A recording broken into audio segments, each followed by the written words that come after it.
For today's vlog, tara't samahan ninyo kami sa aming mga panibagong ganap ngayong araw. At dahil na nga ni may project yung aking dalawang anak sa school na kailangan daw magdala ng lupa na may tanim. And so mga mare, kaya naman itong si husband for the go at siya nga ni yung magpe-prepare ng kanyang dadalahin sa school ng aking mga anak. And hindi nga din pala lupa yung aming gagamitin sa aming pagtataniman ng aming dadalahin dahil lang nga ni mga dzay, yung lupa naman dito sa amin ay hindi siya maganda. Para siyang nag-o-orange. And napaisipan nga lang namin na yung balat na lang ng ipa at saka yung sinunog ng balat ng ipa yung aming pagtaniman. And ang gagawin ni husband, ipagmimix ni husband yung balat ng ipa at saka yung sunog na balat ng ipa para na nga ni mas maganda siyang taniman mga dzay dahil kung yung sunog lang na balat ng ipa hindi naman doon gumaganda talaga ang halaman kapag pure na sunog yung ating gagamitin.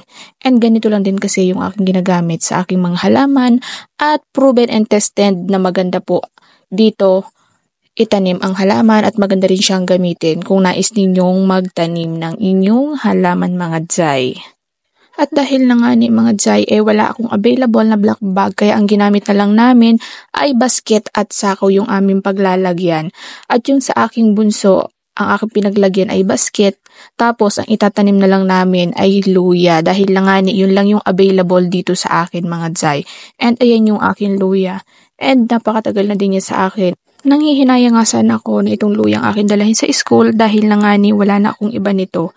Dahil nga mga mare nung tag-ulan natunaw yung iba kung tanim na ganitong luya. And itong luya kung tanim ito po yung red, yung kanyang laman. So kaya ako nanghihinayang sana. Kaso nga lang mga dzay wala akong ibang madadala.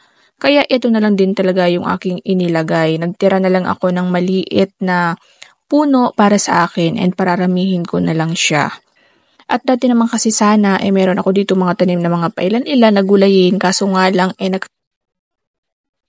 nagkataregi na talaga sila. Tapos meron naman sana akong sile, ayun, pwede rin daw kasi magdala ng sile. Meron ako dito. Kaso lang nawalan siya ng dahon and katawan na lang yung natira. So nahihiya naman akong dalhin yung aking sile dahil lang nga ni wala siyang dahon at katawan na lang.